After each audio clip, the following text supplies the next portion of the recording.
everyone, welcome back to the channel. Thank you so much for tuning in.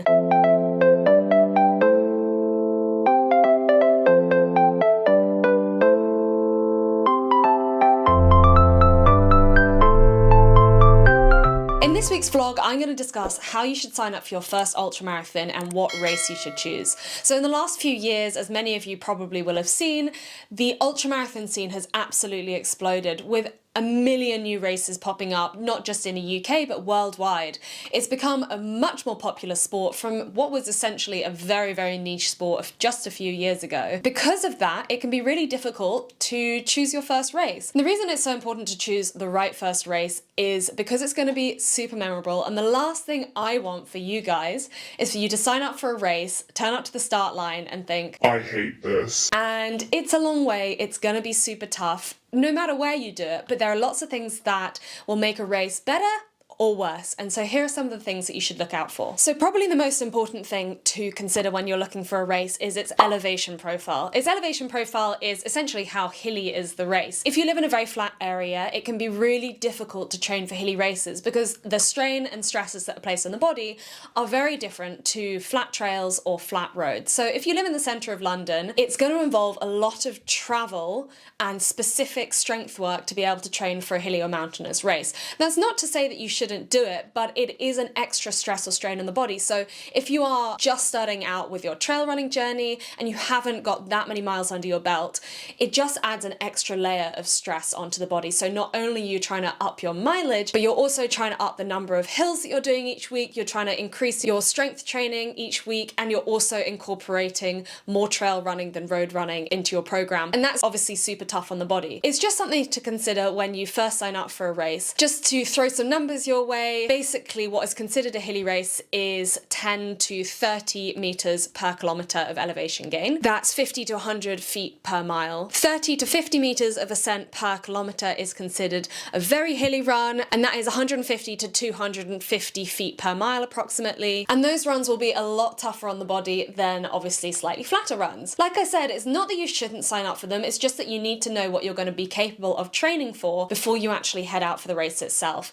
And what a lot of people do to mitigate this is to travel for their long runs, but you need to know, do I have the time, do I have the capacity to be traveling up to the Lake District or traveling to the Alps or traveling to some other national park where I can fit in hills as we get closer towards the race. The second thing to look out for is terrain. Obviously, most ultra runs are trail runs, but trail runs are all made differently. So you can have wide, groomed paths like you have on forestry tracks here in the UK, or you could have really muddy, boggy things like in fell running, or you could have really technical terrain like you have in a lot of mountain runs. And it's important to know what you're signing up for because that is obviously how you should be doing your training as well. So unless you're a seasoned trail runner looking to increase the amount of distance that you're getting, it's probably better to apply for a race that has a little bit more neat paths, shall we say. Technical trails obviously are not only difficult on the body and the mind, but they also take a lot longer. So if you are signing up for your first ultramarathon, you need to know roughly how long you are able to be out there for. And if you do a particularly technical race, it could be a lot slower than you think it's going to be. And because of that, you're going to be out for a lot longer, and that places even more strain on the body. The best racers out there tend to have some sort of indication of what the terrain is like on their races. And also the great thing is now we have YouTube. You can watch a lot of the races out there from other people who have done that race and see what the sort of terrain is like. The next thing to check out is the amount of aid stations and support that is allowed on the race. So when it comes to ultramarathons, they have everything from friends and families allowed, fully supported, aid stations every 5 to 10 kilometers, food and water available as often as you like it, and lots of volunteers there too. You have to carry all of your food and water for a week. You are abandoned in the mountains and no one's allowed to see you. So needless to say, the former is a little bit easier than the latter when it comes to your first few ultramarathons. And also if anything goes wrong, you know that there is support there every 10 kilometers if you need it. So aid stations provide water, but if you choose the right race, they can also provide food and snacks so that you can refuel. And obviously the more stuff is available at aid stations, the less you have to carry when you start out the run, making it a lot easier to run so you don't have as much weight on your back. These races aren't necessarily more expensive, they're just aimed at a wider variety of participants, which also make them generally more beginner friendly friendly and have longer cutoff times. Most races will have aid stations every 10 kilometers or so, but there are some races that leave you for 20 kilometers or more without aid, which is often to do with the technical terrain and the lack of ability to get cars up to places. So make sure that you double check that whichever race you are signing up for has aid stations regularly. They tend to put this in the event info, but if you're not sure, just message. Consider location when you sign up for your first ultramarathon. I love that racing ultramarathons can take you all over the world and to the most beautiful places, but there are lots of ultramarathons, including here in the UK, that take 12 plus hours to get to, and that is obviously a huge amount of time. And that's not necessarily a bad thing. You also have to consider the amount of fatigue that traveling 12 or more hours will give you,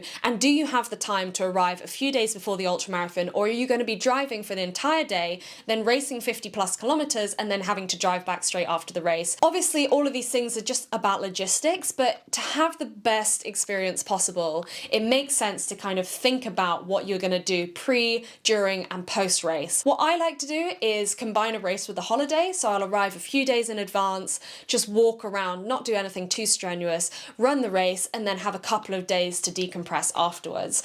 But in terms of taking time off for work, obviously it makes sense to consider that before signing up for the race in the first place. Also, driving straight after a long race is super tough, and anyone who has done long races before will know this. Your legs tend to seize up and it's really difficult to be sitting down for a long period of time. So just consider that, and in your training runs and in your longer training runs, it will give you a bit of an indication about how your body responds to long training runs followed by driving. So just consider it and make sure that you're treating your body well and allowing yourself sufficient rest after the race. The final thing that I'm going to mention here is cutoff times, and I mentioned it briefly before because races that are beginner friendly tend to have more lenient cutoff times, but they are a little bit controversial and they can be quite difficult. So cutoff time is the time at which the race doesn't allow you to continue, and usually they have cutoff times at each individual aid station or timing point or checkpoint, and they are sort of necessary to ensure that everyone who is in the race stays safe.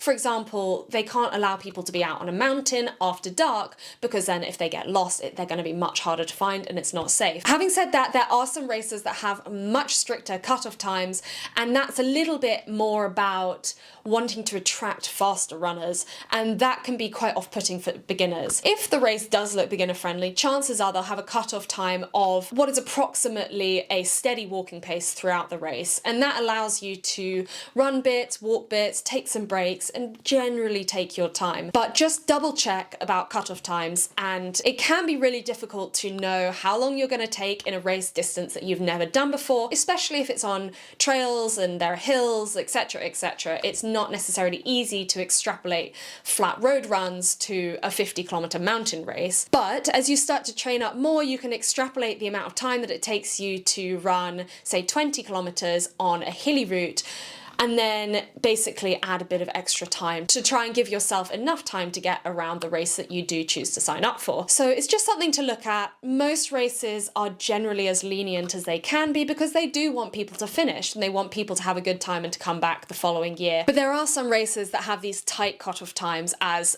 kind of a selling point for their race. Look how hardcore we are. We only invite the best and everyone has to finish within this amount of time, and we have a 70% drop-off rate. So it is really important to double check that in advance. So now I'm gonna just chat through some of my favorite race organizers for beginner-friendly ultramarathons, and you can do your own research because these are the organizers, not the specific races. So there are lots of different races that they do out there. The first one is Rat Race. I've obviously done a couple of Rat Race events, including down in Cornwall and in Croatia, both of which were absolutely gorgeous, and despite the name, they aren't really races. They're more events put on to let you have a great time and explore. And if you do start to struggle, they are more than happy to stick you in a boat or in a car and drive you a little bit further forward so that you can still get the feel of the event without completely blasting your legs. It isn't necessarily what you might want for your first ultramarathon, but having that backup of friendly people who are there to help you can be really good psychologically speaking. And for anyone who doesn't know, you can get 15% off any of the rat race events using the code Flora15, and that will just get you a little bit of a discount. And I do thoroughly recommend it. I'm not paid by them or anything. I just think they're really good races. Next one is Maverick. Maverick host a series of races around the UK, and they also have running camps in Europe. I do think their races are absolutely brilliant, and they have everything from sort of 5 to 10 kilometers all the way up to 100k ultramarathons.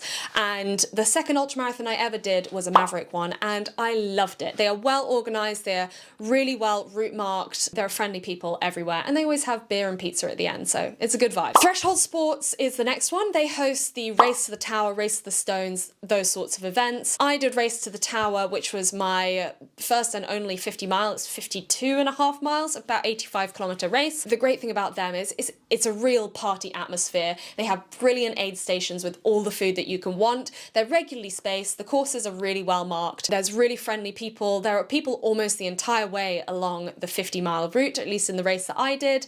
And they're just super fun as well. And they are in beautiful locations, but without being too treacherous. And they tend to be on groomed trails, so nothing too technical. And a lot of people do their races over the space of 2 days rather than in 1 day. And so they have lots of different options, but mostly it's 50 to 100k races. Next up is Centurion. Centurion specializes in fully marked 50k, 50 mile and 100 mile races. Most of them are on the flatter side, and they even have a looped course called the Wendover Woods 50 miles, which is 5 laps of a 10-mile woodland loop, which means that if you can't finish for whatever reason, you can stop at whichever loop suits you. Last but not least is the Serpent Trail, which has been recommended by so many of my subscribers and followers. I've never done this race specifically, but they have 50-kilometer and 100-kilometer options, taking in beautiful trails in the South Downs Way. This is a specific race, not a race organizer. They have 2 starting times to allow for slower runners to start a little bit earlier,